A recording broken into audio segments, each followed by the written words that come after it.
세계적인 스타 강사를 보실 때는 그냥 보시면 안 된대요. 그래서 자, 김동완 목사님 나오실 때 힘찬 박수를 받아야겠습니다.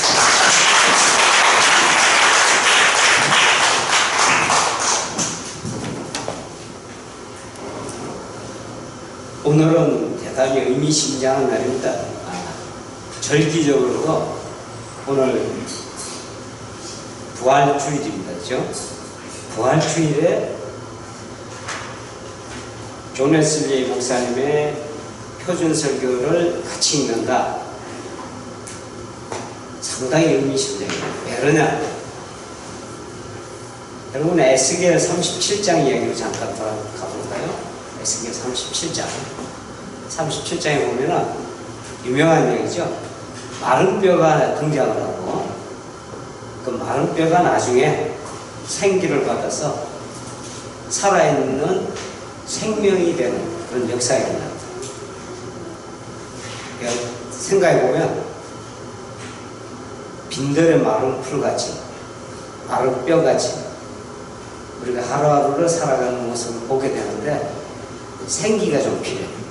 생기가 있어야 생기 발랄해져야 신앙생활도 재밌고 인생살이가 재밌을 텐데 생기가 너무 없이 살아간다. 그런데 이 생기의 회복은 어디서 나오냐면 에스겔서를 자세히 읽어보시면 여호와 하나님 말씀으로부터 시작되는 것을 알 수 있어요. 그래서 여호와 하나님 말씀이 예언자에게, 선지자에게 전달이 되고 선지자는 단지 그것을 선포했을 뿐인데 에스겔이 봤던 그 마른 뼈 무디기들이 회복되는 역사가 일어납니다. 그래서 이 우리가 지금 맞이한 이 부활주일, 사실은 그냥 절기가 아니고 우리의 인생이 회복되는 그런 날인 줄 믿습니다. 그런데 특별히 이것을 위해서 하나님께서 말씀을 주셨는데 역사적으로 믿음직한, 그야말로 참 우리에게 모범이 되는 그런 목사님의 말씀을 주셔서 그 설교가 바로 요한 웨슬리, 존 웨슬리의 표준설교 44편입니다. 그래서 이제부터 이 말씀을 언제까지 지속되는지 나도 몰라요. 그러나 힘이 닿는 한 우리가 계속 같이 읽으면서, 매주 읽으면서 정말 이 말씀을 통해서 하나님께서 우리에게 주시려는 새로운 생명, 이 생명이 여러분에게 임하시기를 축원드립니다. 아멘. 똑같은 역사가 300년 전에 일어났고 그 뒤로도 일어났고 오늘 여기에서도 일어날 줄로 믿습니다. 아멘. 아무쪼록 이거 단순히 요한 웨슬리, 존 웨슬리 목사님의 설교다 이런 차원이 아니고 이 안에 담겨있는 하나님의 음성을 듣는 귀한 시간이 될 줄로 믿습니다. 아멘. 왜 웨슬리나? 우리 사실 웨슬리에 대해서 잘 아는 것 같아도 잘 모릅니다. 또 역사적으로 대단히 훌륭한 목사님들도 많이 계셨고 신학자들도 많이 있었는데 왜 하필이면 웨슬리냐? 또 왜 하필이면 웨슬리의 설교냐? 또 왜 하필이면 웨슬리의 표준 설교냐? 이런 의문들을 우선 첫 시간에 살짝 정리하고 넘어가야 될 것 같아요. 그래서 이 모든 내용들이 제가 쓴 어린말에 잘 나와 있어요. 어린말을 같이 좀 읽으면서 내용을 좀 파악해 들어가겠습니다.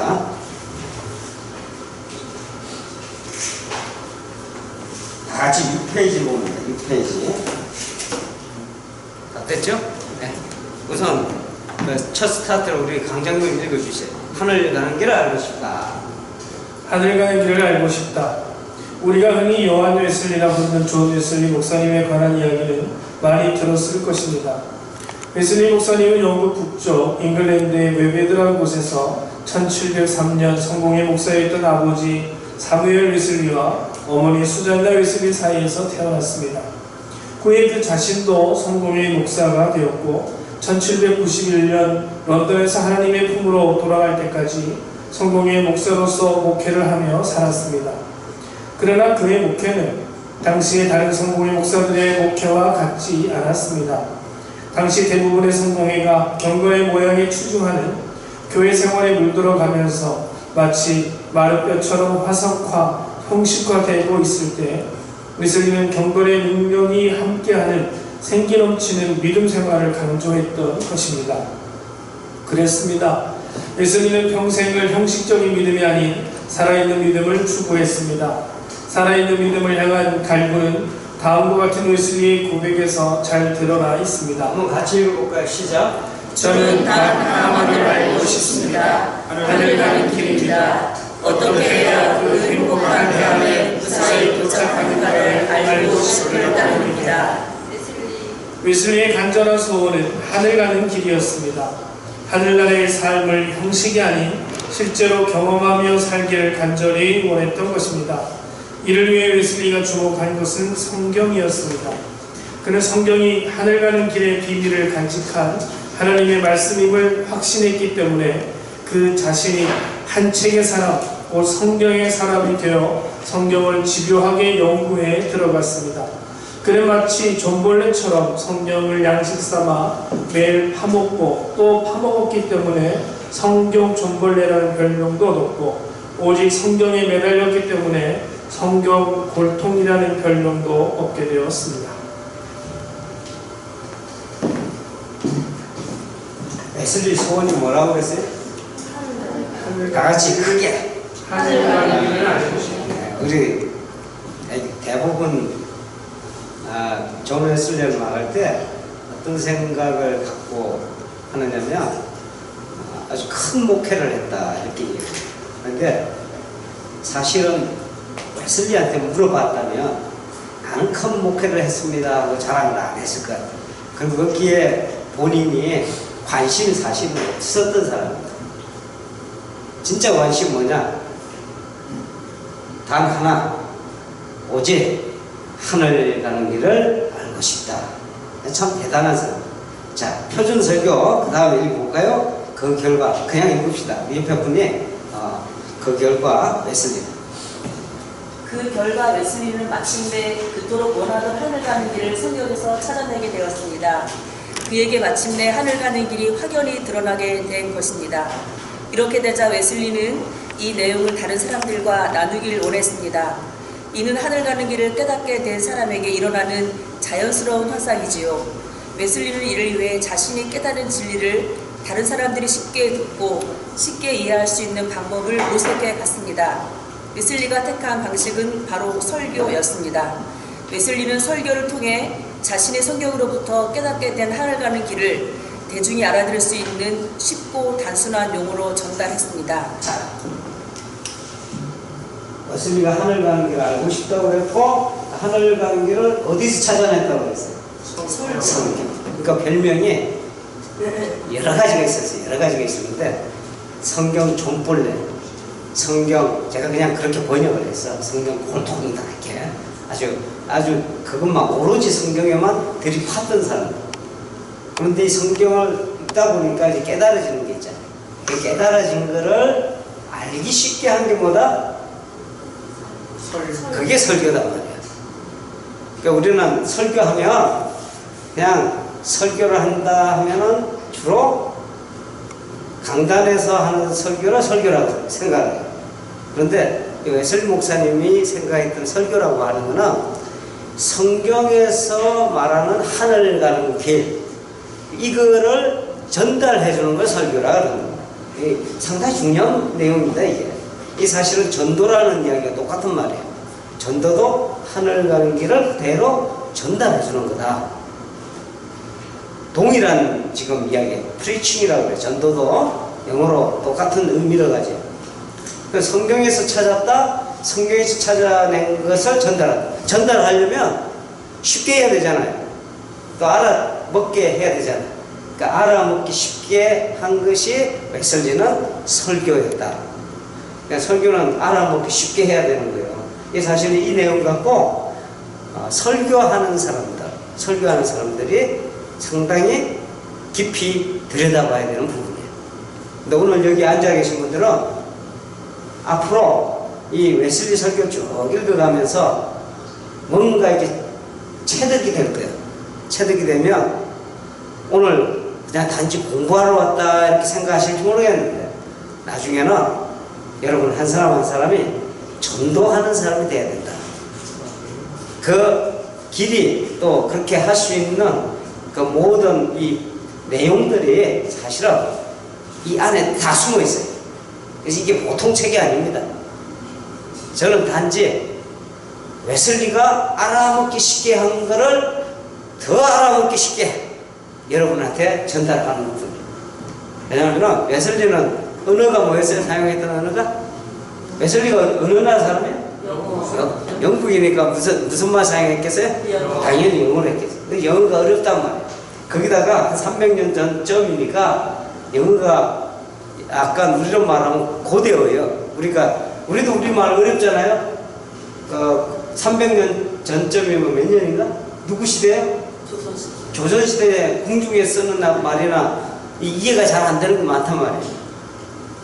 요즘 뭐 개혁성경이라고 그러나요? 개혁성경에 보면은 뭐 했느니라 뭐 이런 이야기 나오잖아요. 그거보다 더 고어요. 그러니까 영어가 어려워요. 그래서 제가 한국에 오면서 결심을 했던 것이 쉽게 해야 된다. 쉽게 해놓은 것이 여러분이 가지신 책입니다. 그래서 이거 하는데 거의 5년 넘게 걸렸어요. 아침에 새벽에 매번 일어나서 계속 영국교회는 새벽 기도가 없어요. 그러니까 이제 몸에는 배어있고 새벽 기도는 없고 그러니까 눈을 딱 뜨지면 뭐한다 이걸 번역하는 저의 묵상집은 바로 웨슬리 목사님의 설교였어요. 그게 여러분 앞에 지금 있는 거예요. 자, 그 다음 이야기를 조금 더 들어가 봅니다. 다음 분 읽어볼까요?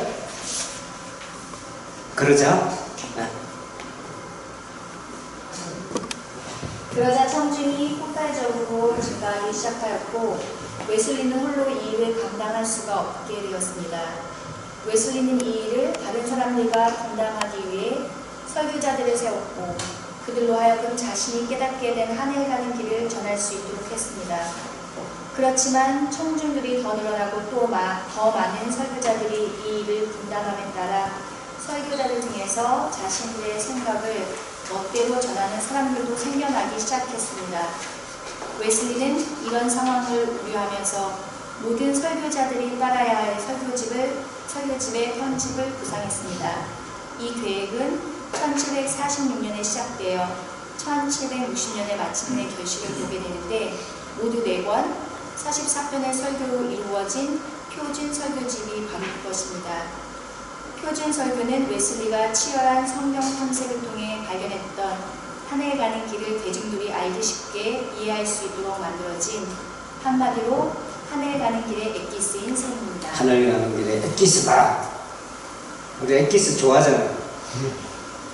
지난 목요일에 성경 공부할 때 집사님 한 분이 칙 엑기스를 갖고 오셨더라고요. 얼마나 신선하고 좋은지 몰라요. 이 성경을 아예 진액을 뽑아낸다 이렇게 생각하십니다. 그게 표준설교 44편입니다. 왜 이렇게 했느냐? 동기는 하나가 있었어요. 왜냐하면 웨슬리 목사님 때 이 설교를 하기 시작하니까 전국적인 부흥운동이 일어났어요. 왜냐하면 여러분들 부흥운동이라는 것이 모여서 부흥운동 일으킵시다 해서 되는 것이 아니고 말씀이 제대로 증거되는 곳에 부흥운동이 일어나요. 그러니까 존 웨슬리 목사님이 그전에는 설교를 해도 별로 반응이 없었는데 정말로 하늘 가는 길을 깨닫고부터 그리고 증거하기 시작하니까 전국적으로 많은 사람들이 일어나기 시작했어요. 근데 혼자 감당을 못하잖아요. 그런데 그때 당시 성공회에서는 웨슬리 목사님 설교하는 걸 막았어요. 교회에서. 그러니까 어디 할 데가 없으니까 어디서 했냐면 야외에서 설교하는 거예요. 길거리에 설교하고 기회가 되는 대로 사람 모아서 설교하고 이런 활동을 하다 보니까 무지하게 많은 사람들이 모여들기 시작했어요. 그런데 여기에 또 은혜 받은 사람들이 같이 동역을 하기 시작했어요. 말씀 동역이에요, 말씀 동역. 그런데 그때는 성공의 목회자가 동참을 한 게 아니고 평신도들이 동참을 하기 시작했어요. 그러니까 전 세계적으로 파격적인 게 나옵니다. 뭐냐? 평신도들도 설교하게 됐단 말이에요. 평신도들도 설교하기 시작했어요. 근데 평신도들도 설교하기 시작을 하는데 방방곡곡에서 또 역사가 일어나는 거예요. 하다 보니까 무질서해지기 또 시작을 했어요. 그러니까 신학적인 오류가 나오는 거예요. 그러니까 트레이닝이 안 되니까. 신학적인 오류가 나오니까 웨슬리 목사니까 안 되겠다. 이게 표준을 정해야 된다 해서 표준을 만들게 됩니다. 이게 표준설교 44편이에요. 그러니까 대단히 중요한 내용들을 이 안에 담고 있는 겁니다. 근데 이 한국 교회도 제 마음에 지금 제 비전 중에 하나가 설교하는 평신도들을 만들어내는 거예요. 왜냐하면 목사님들 너무 힘들어. 일이 너무 많아. 이 설교를 전도라고 바꿔도 된다고 그랬어요. 이 전도하는 평신도들이 이제 많이 나와야 된다. 왜냐하면 지금은 목사님들은 설교하고 교인들은 그냥 듣고 이런 게 아니다 말이에요. 그런 말씀이 내 안에서 사라지고 그 말씀을 갖고 또 증거를 해야 돼. 이게 전도라는 얘기예요. 근데 이게 300년 전에 있었어요. 영국이라는 사회 안에서. 이게 상상하기 어려운 이야기예요. 영국의 성공의 제도, 이건 캐톨릭 제도가 똑같아요. 그 제도 아래서 이런 일이 있었다는 건 엄청난 일이에요. 근데 그런 일이 있었고, 오늘날 대한민국 사회에 제가 꿈을 꾸는 거는 여러분이 이제 들을 만큼 들었어. 너무 많이 들어서 문제지. 인터넷으로도 나오잖아요. 그런데 이제부터는 뭘 하셔야 되냐? 들은 거를 살아내시고 증거하는 일을 해야 되겠다. 이 말씀을 잘 정리해 가면서 이 44편은 이 내용을 깊이 여러분이 이렇게 받아들이고 체득해 보면 저절로 돼요. 이거는 부담을 안 가져도 저절로 된다. 자, 이게 44편의 전체적인 이야기입니다.